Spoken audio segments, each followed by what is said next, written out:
Okay, Lance Chia, thank you very much for coming on the podcast. Thomas, thanks for having me here. I appreciate that. So do you want to run us through your role here? And I've got you down as the manager of the Liverpool Innovation Precinct. So you want to maybe tell us a little bit about that and what that is for to start? sure. So Liverpool Innovation Precinct, really exciting initiative for a number of really significant organisations who partnered for a particular reason. Initially, I think, before my time, to mount the argument for the redevelopment of the hospital. That partnership worked so well, that collaboration worked so well, I felt there was a lot more they could do. And so the idea of the Innovation Precinct was worked on. I think that might be like getting towards 3 years now. Okay, and is it a certain pocket? Is it actual, or is it just a set boundary of properties, or is it owned by council or? No, it is. There is a particular geography for the precinct. So for people who know Liverpool, so if you go from the river on one boundary, up to George Street, the other boundary, down as far as Lachlan Street, which is like the other side of the boys' high school. And then up to where we are here at Scott Street. So if you think of that as the actual defined precinct, but what the Liverpool Innovation Precinct has, which other precincts won't have, is it's pretty much in the CBD of Liverpool. Correct. So a lot of the benefits and things will actually overflow into the rest of the city. Yeah, and is it pretty unique that Liverpool are hospitals mainly in CBDs? I mean, you don't really see that. That is, especially for precincts. There are a few other precincts around, and one of the requirements for a real precinct is to have that major anchor institution. And for those where a large hospital or research institute is that anchor, they're often not in the CBD of the city. They're out in the edge. For Liverpool, we're pretty much in the CBD. Okay, that's a pretty good overview. So what about yourself? What's led you to this point and sort of spearheading the Liverpool Innovation Precinct? Yeah, it's a neat story. I'd been spending quite a bit of time working in the innovation and startup space. And I was introduced to Daryl Harkness, CEO of the Ingham Institute. Right, yes. And the Ingham Institute is a translational research institute, or applied. So I was talking to Daryl about potentially bolting on some sort of accelerated program on the end of the research process to help commercialise what was coming out of the Ingham Institute. And that is based in Liverpool. They have the Ingham Institute. Yeah, that's right, down opposite the girls' high school and the hospital. At that same time, the Innovation Precinct partnership was going on. And then around the middle of last year, Daryl contacted me about this role that had come up. Manager of the Innovation Precinct. Because, the partnership was 9 very significant partners, 3 universities, council, the Ingham, the LHD, and all those people have other roles. So no one was actually working on developing the precinct full time. So that's what this role was. I was really excited about it because it was in what I've been doing, where my interest was. It was in Liverpool, where I grew up. So there was a double benefit for me. Great. So it was like a no-brainer for me. Still had to apply. There were more than just myself applying for it. I was very happy to get the role. And so you're a Liverpool boy, so you've grown up here? Born in Liverpool Hospital. My whole life, other than the last 9 years, I've been in Liverpool in the southwest. That's fantastic. I mean, you'll find out a lot of people are still passionate that were born in Liverpool. I was born in Liverpool Hospital, so a lot of people still hold that passion and they're very proud of Liverpool as an area. So you mentioned Ingham. Are there any other sort of major groups that you can talk to who are involved in the Liverpool Innovation Precinct? Definitely. So the Ingham Institute, so the whole Southwest Sydney LHD, or the precinct's anchored to Liverpool Hospital. There's University of New South Wales, Western Sydney University, University of Wollongong, TAFE New South Wales, Department of Education, so quite Primary Health. So that's why I said really major organisations. Really everybody is gathering behind this, and the hospital I had in my notes has just received a $740 million investment. Are you? Is that part of the Liverpool Innovation Precinct? Are you a part of that, and how is that going to impact you? So yes and no. So that development is what that partnership came together for originally. There was a lot of vision shown by that group to develop a hospital for the Southwest Sydney area. And out of that partnership came the initiative for the precinct. So yes, to your question, that hospital redevelopment and the shared services that will have is within that precinct. Okay. But it's a project a very large project on its own. And one in the notes I had was, so Western Sydney University established their campus in the CBD. Has that, and I know that campus is heavily geared around, medical and nursing and those sorts of things. Is that having a big impact? And can you talk about the impact? I think it's had an impact, and Wollongong as well. I think the fact that it brings students into Liverpool, who in my time there was no university. So when we had to go to uni, we left Liverpool every day. There was nothing here. Yeah. So by having the university campuses here, students who live here can study here. Yep. You're right, Western Sydney, I think nursing students partnered with the hospital. There's probably some tweaking of the programs offered, looking ahead to align them more to what the precinct is focused on, and then also what's happening out west in future. But the impact has been a positive one. And so from a broader point, we love talking about Liverpool. Is this having any impact outside of Liverpool? Are more people wanting to come to Liverpool from that point of view, or is it just very Liverpool centric? So absolutely having an impact outside, probably faster than I thought it would. So the work for the precinct, ultimately the main goal is to, in focusing on health research education, improve patient outcomes, improve the efficiency of health services for people in the community, develop businesses and jobs generated by innovation. But in doing that, if you do it really well, you're going to attract interest from people outside the area as well. And we've already had that. We've had quite a few startups who would normally have looked towards the city. In that medical tech side of things, absolutely. Up till now, Sydney Startup Hub or towards Sydney CBD is the only place for them to look. I've probably had more than a dozen startups contact me about how they can be involved here. Unfortunately, a bit early yet. I don't have the space or the programs for them yet.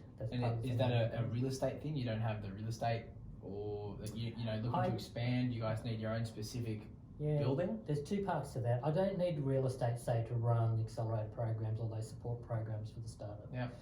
Fortunately, with the partnership that we got, there are spaces you can use for that. What I will need, one of the parts we are missing, which is part of an innovation precinct, is a co-working space. But not a co-working space that's full of virtual CFOs or consultants or it's a space where you can have entrepreneurs and startup founders and people developing their own technologies or working together, so you get that collaboration. And I definitely see Liverpool needs more of that co-working space. I think it does. It's exceptionally well in the city. There's a lot of those opportunities, but Liverpool definitely does need more of that.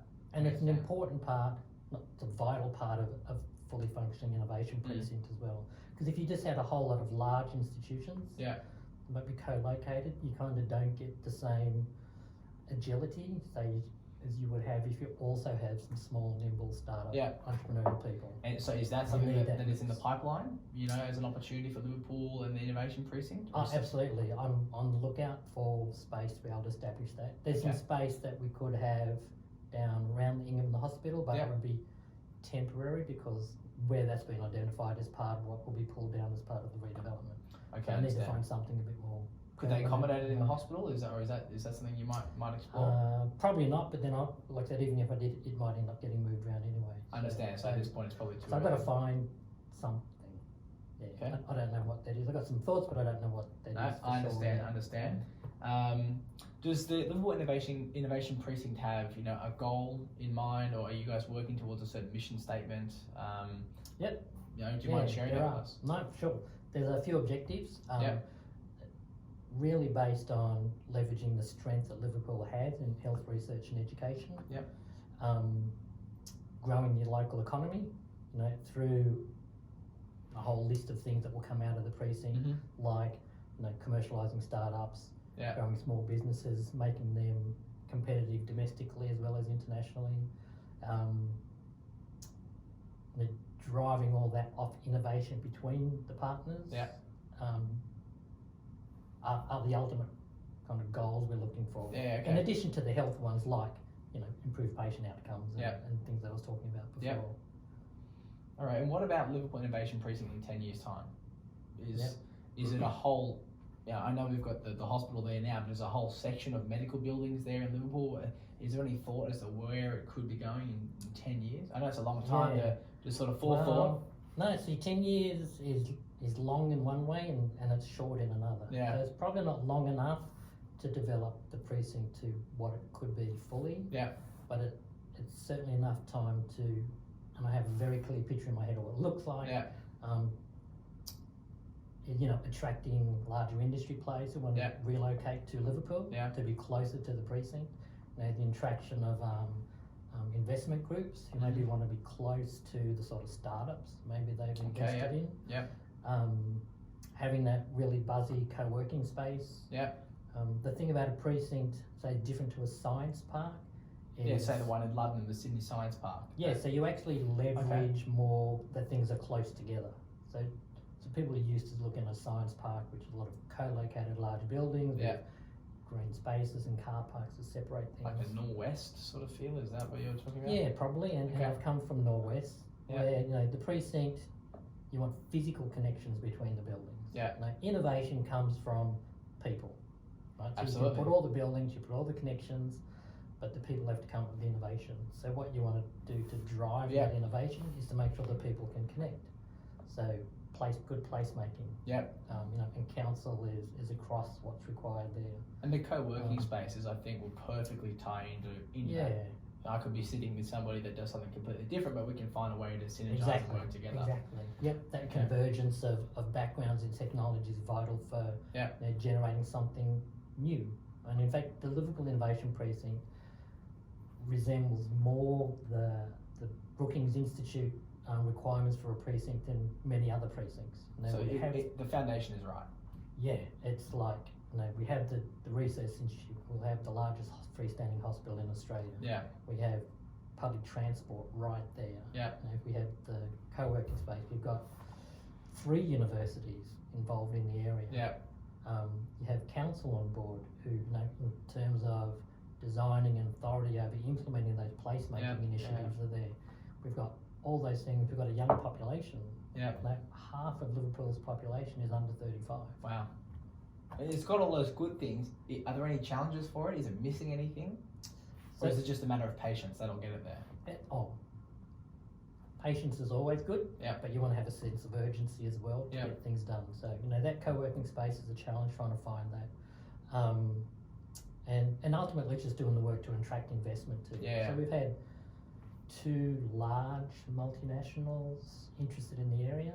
Are they from a healthcare, like a health from a health, technology? health background, and we'll be able to announce some more things on that towards the end of next month. Great. So that's a good start. Is it all health? It seems to be all health based at the moment. That's just from my point of view. But Liverpool Innovation Precinct doesn't seem, specific to a certain industry. Yeah, no, that's true. Yeah. So health, research, and education. Yeah. But what a precinct should do is work out what its specialisation or what its competitive advantage is, because it can't be everything to everybody. So, of course, for the Liverpool Innovation Precinct, now there are a few areas that stand out. Yeah.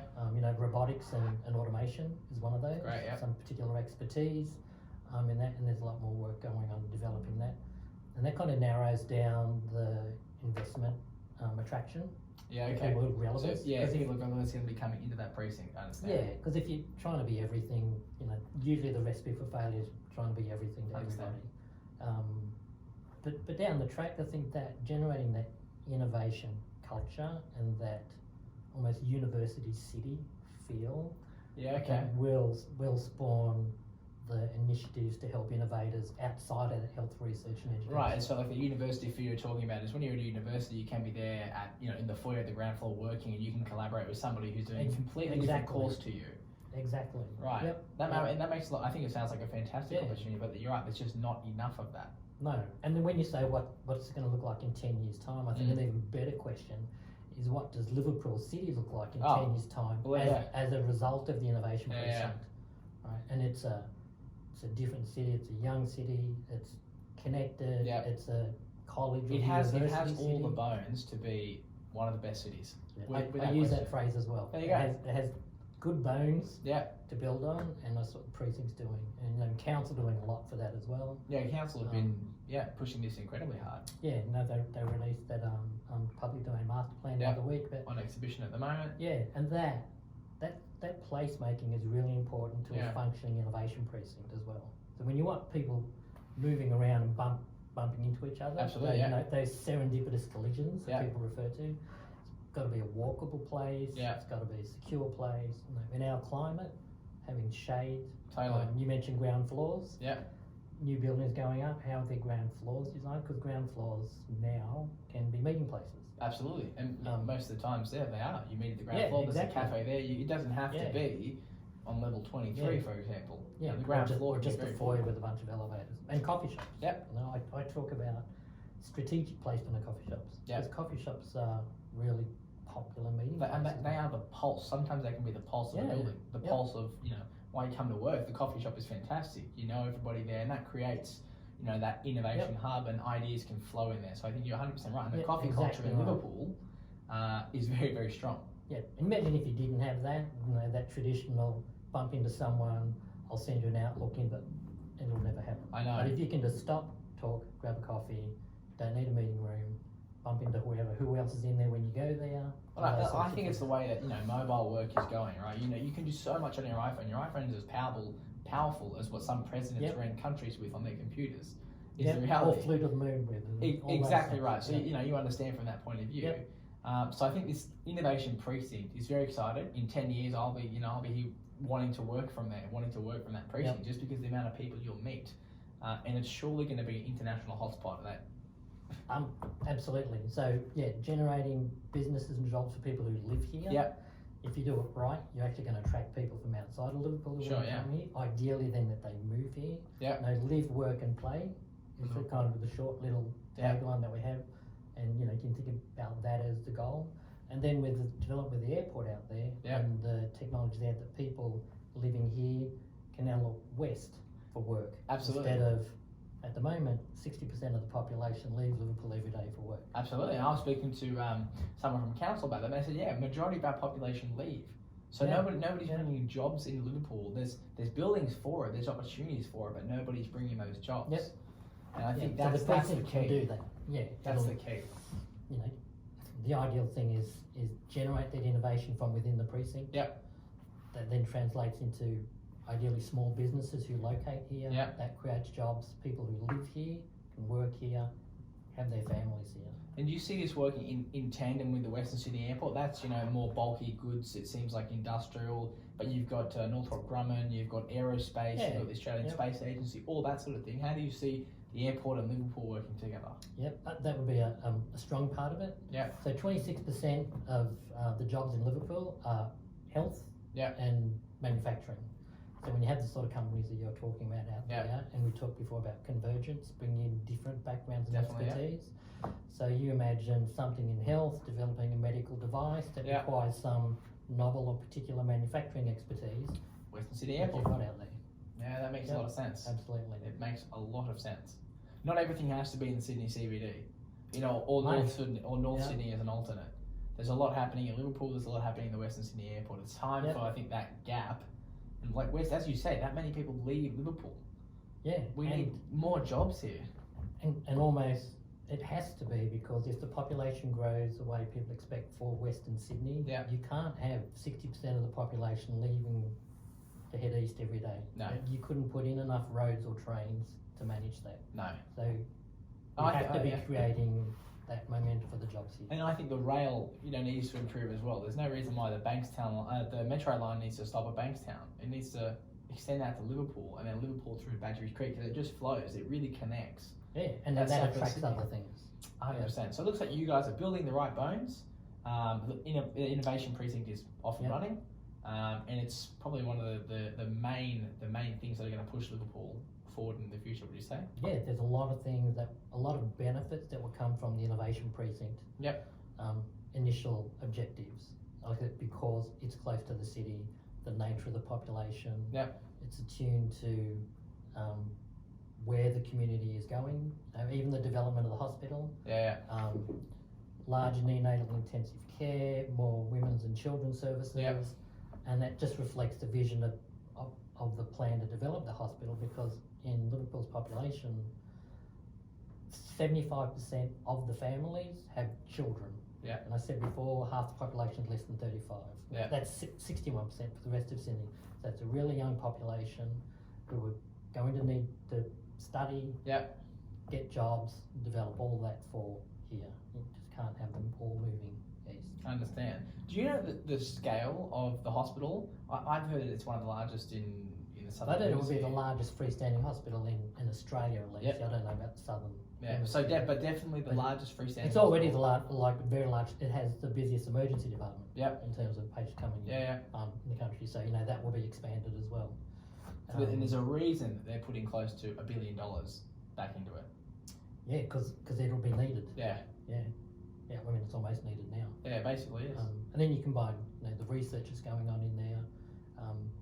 The other part that works well for the precinct is there's already shared services, collaboration going on between the universities and the hospital. Western Sydney University have offices and places in the hospital. Yep. Ingham's right across the road. They'll be physically connected. Yep. And then don't forget the schools. So there's a lot of schools around there. So we've got just schools in the precinct. We've got Liverpool Primary School, we've got All Saints Boys and Girls High School, all there, and education is a part of what the precinct wants to develop. Being able to have someone go to school, be exposed to what possibilities there are in STEM. Yep. Through, for example, the Ingham has taken in, I think, up to 200 children through high school. And that's, Kids this is through something their that's not program. typically talked about in schools, the idea of getting to STEM research, which is something, you No, know exactly. better than me, but it's something incredibly important to start researching. Yeah, and they have it all right there on their doorstep. It's just up to They go to school in the departments precinct. Yeah, in the precinct. They're in that now. In fact, Mike Saxon's principal of the Boys High School comes to the steering committee meetings. So that involvement, collaboration is there right from the start. You've got TAFE, uni, you got all those It's all sectors of there. education. It's all there. You've got a big park, which is a great amenity there. So it's sort of like that pocket of Liverpool is really starting to flourish, and it's giving you a glimpse into what Liverpool is going to be in the future. Yep, exactly right. I stand there at the clock tower in the middle of the big park and I look across the TAFE building and the hospital. Yep. And then the medical offices down Big Street. And I go, this is just like textbook precinct. It's just. And then you've got the getting old Peter Warren interaction car going. park that's going to be developed at some point. Yep, Uniting exactly right. Church has got a site there that they're going to develop. So it's just, I think, it has all the parts for a precinct. There are other precincts in the state that are highlighted as major precincts. They don't have what Liverpool already has. What are other comparable, well, I say comparable loosely, but what are other similar precincts that somebody might be able to reference that's listening to this and not really sure what, could be international, what that you are talking about? So the state government has 3 lighthouse precincts. Okay. So one is the precinct of Westmead, between the research centre and the hospital. The planned for Sydney Innovation Technology Park, which is quite a big geography. It takes in UTS and everything like that. And then also what will come is out at the Aerotropolis. Sydney Science Park? Or you're talking about there'll be a specific... Probably that bottom half of Macquarie Park away from Lane Cove Road where you have the hospital and the uni. Oh yeah, sorry, I have a feeling that has a precinct aspect to it. Where you get closer to Lane Cove Road where you have the large pharmaceutical companies, they're just kind of like big buildings and car parks. Right. And I don't see a lot of not a true collaboration innovation going on there. precinct. Whereas Liverpool has the opportunity to build it from really the ground up and around the hospital and the has all those things. It's walkable.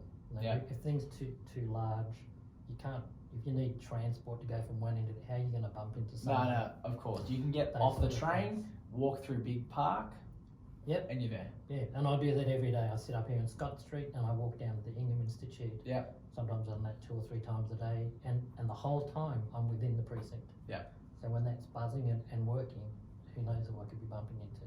That's fantastic. I think I think there's a great summary of the Liverpool Innovation Precinct. What it's going to be doing for Liverpool. Do you have anything to sort of close off with? Let people know anything they should be knowing about the Innovation Precinct the next year, how they might be able to get involved? I think it's a really exciting initiative for people in Liverpool or young families looking for somewhere to live who aren't in the southwest. Certainly have a look at Liverpool. I mean, you would know the cost of living here, real estate and things are a lot more affordable than towards the city. Definitely. And what will happen here will generally be a live, work and play proposition for people. Great. I think it's a fantastic summary. Lance, thank you very much for being on the podcast. We look forward Thanks, to Thomas. keeping up to date with what's happening with the Liverpool Innovation Precinct, and hopefully see you in another episode soon. Yep, look forward to it. Thank Thanks, you very Thomas. much.